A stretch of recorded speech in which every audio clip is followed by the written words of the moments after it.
So before we move on to random variables, there's a brief addendum that I would like to bring up to you guys when it comes to probability and counting.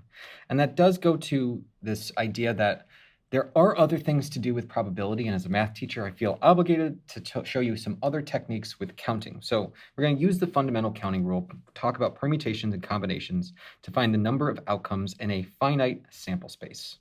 So we're going to talk about the counting rule, permutations, and combinations. So first off, with counting, in a sequence of events in which the first occurrence has some probability and the second occurrence has another probability and the nth occurrence has another probability, the total number of possible occurrences is just the product of all of those probabilities.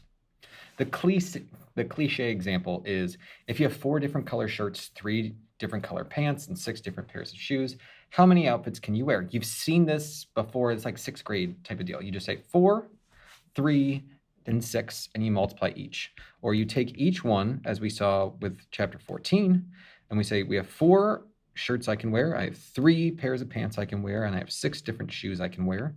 And then I'm multiplying each of these together. Or a nurse has 3 patients to visit. How many different ways can she make her rounds if she visits each patient only once?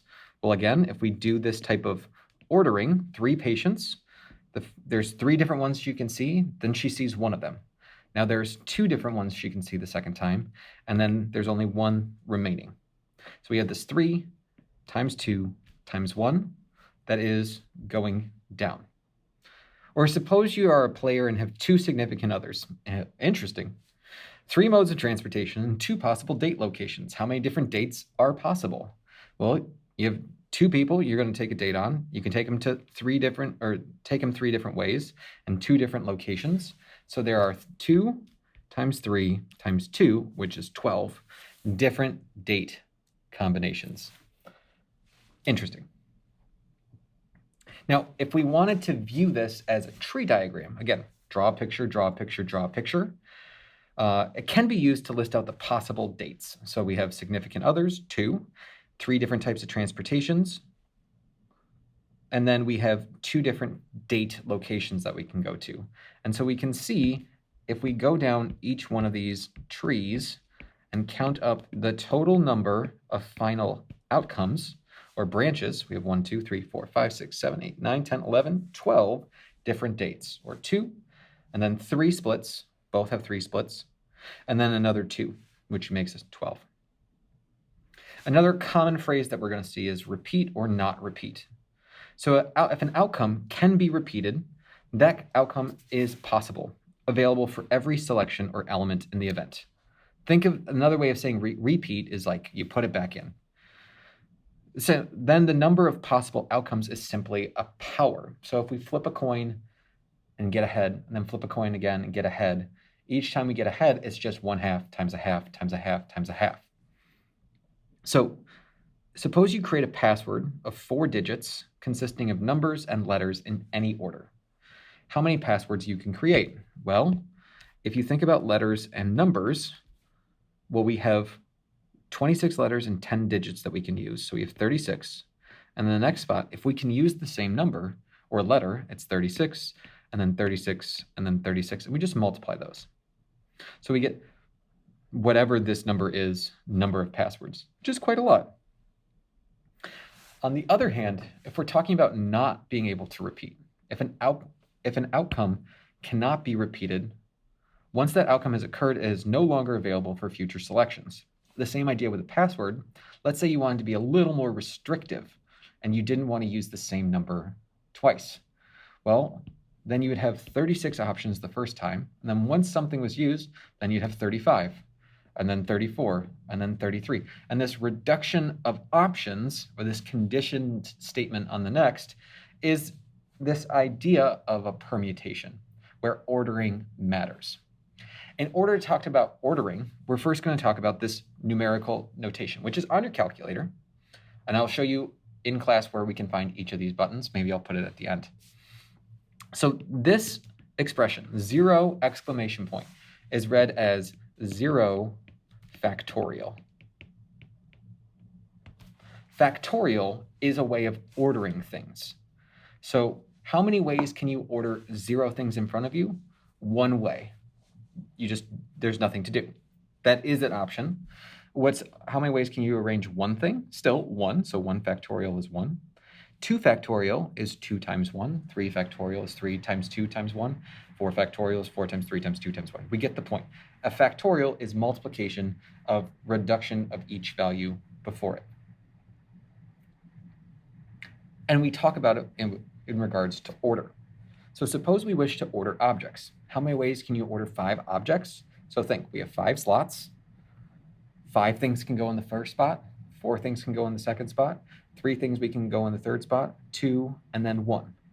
And when we're doing this, each of this is multiplication. So the shortcut way is just saying 5 factorial, which is 120. So if the order of an arrangement is important, we say that each arrangement is a permutation of the 5 objects, which thus there are 120 permutations of the objects. So here's the formal definition. An arrangement of n distinct objects in a specific order is called a permutation. When order matters, we use permutations. A permutation is an ordering of an object in a specific order. Notice, keep saying this word, order matters.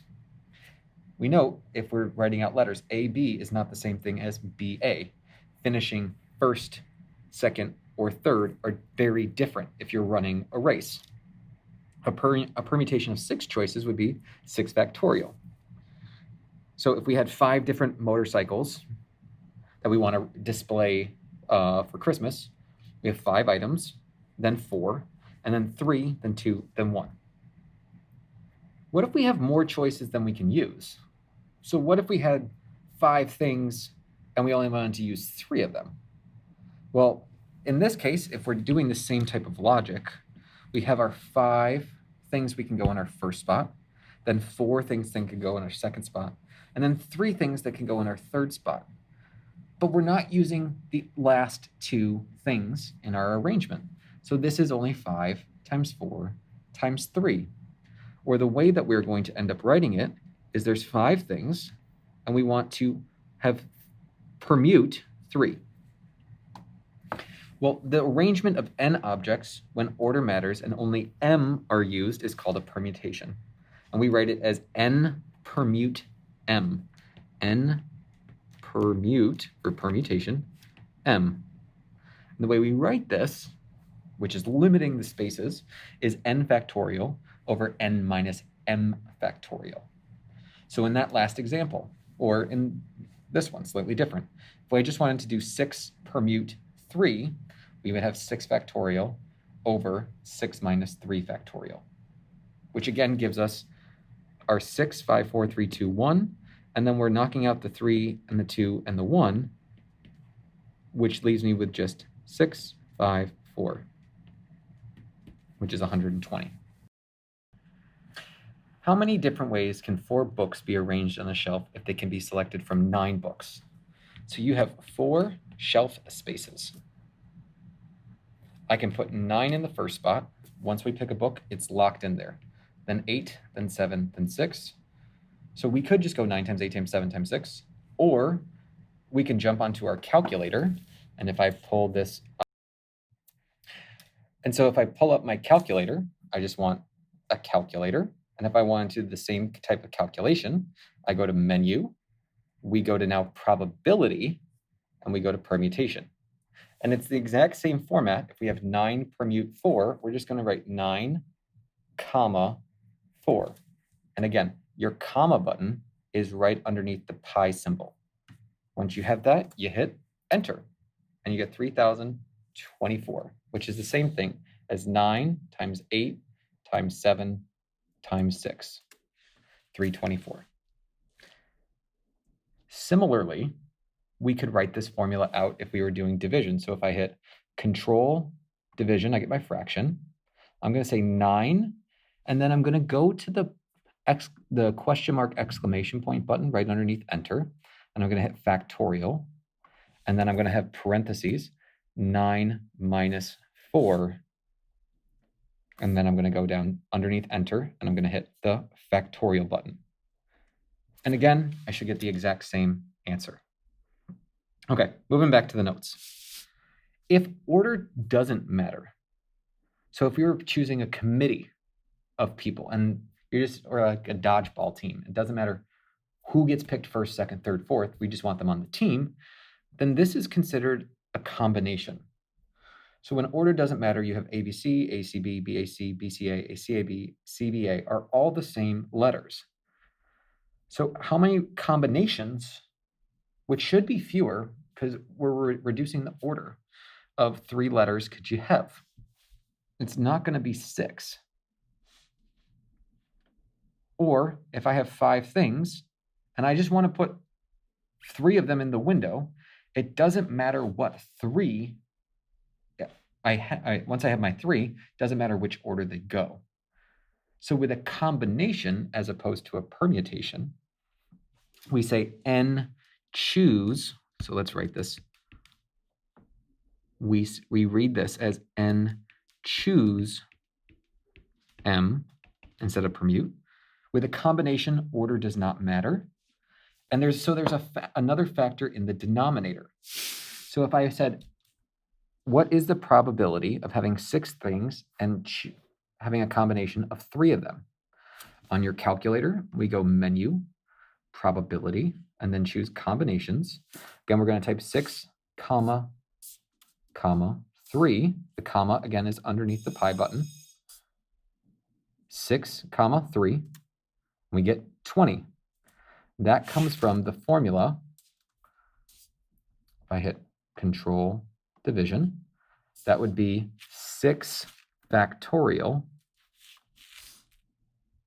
over 6 minus 3 factorial times another 3 factorial, because there's 3 different things that I don't care about their arrangements.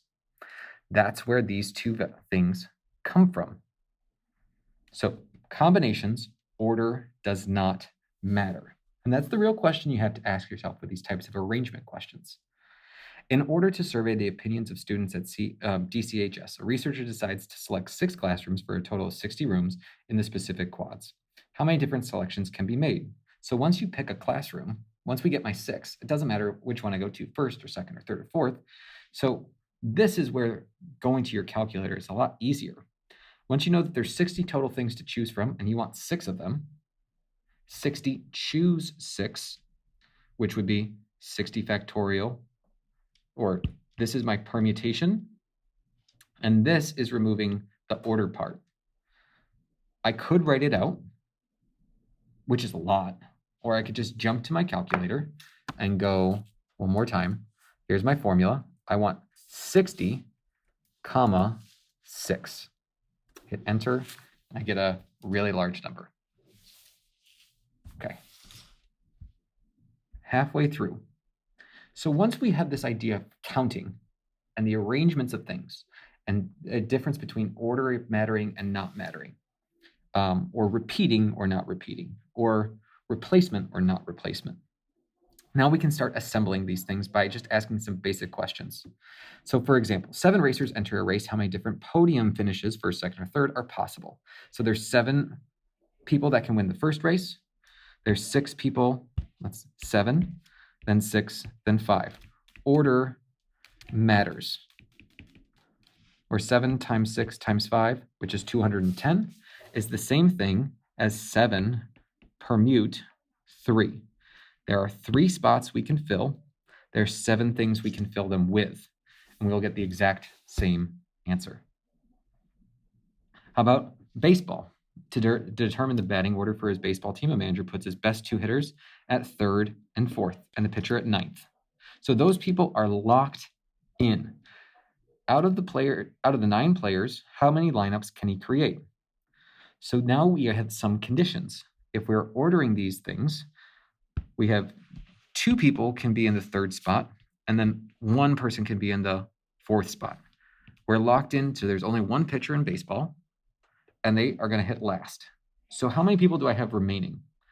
Well, I have 6 because I have 3 accounted for. And so how many people can be in the 1st spot? 6. Then the 2nd spot, 5. Then the 5th spot, 4, 3, 2, 1. And this type of arrangement or 1,440 possible lineups is only doable if you slot out the given examples. A couple more as we fly through these notes. A committee contains 6 men and 5 women. How many ways can 2 men and 3 women be selected for a subcommittee? Now notice, a subcommittee order doesn't matter, but we can't repeat. So once we have someone, they don't go back in. But it doesn't matter who gets picked first, who gets picked second. So we should think if order doesn't matter, then this is a combination. So really it boils down to how many men are there? 6. How many men do we want? 2. How many women are there? 5. How many women do we want in this subcommittee? 3. So we just do 6 choose 2 times 5 choose 3, because both of those are separate events. And we just multiply those two, and we end up with 150 different subcommittees that we could have from those people. Now, if I said a committee of 5 people must be selected from 5 men and 8 women, how many ways can the selection be made if there are at least 3 women on the committee? So at least 3 means 5 women, or 4 women and 1 man, or 3 women and 2 men. And so each of those are separate events that we have to add up, which would be 56 plus 350 plus 560 to get 966 ways. These ideas of being able to distinguish between order mattering and order not mattering is one of those big ideas when it comes to probability. So again, if you see the words like committee, a committee of 4 people is to be selected from a group of 9 people. How many different committees are there if one person must be on the committee? Since one person must be on the committee, we are left with choosing 3 people from a group of 8. So that reduces what we're looking for. A committee of 4 people. There has to be selected from 9. One person must be on the committee. So one person's locked in. We only have 8 people left. 8 choose 3.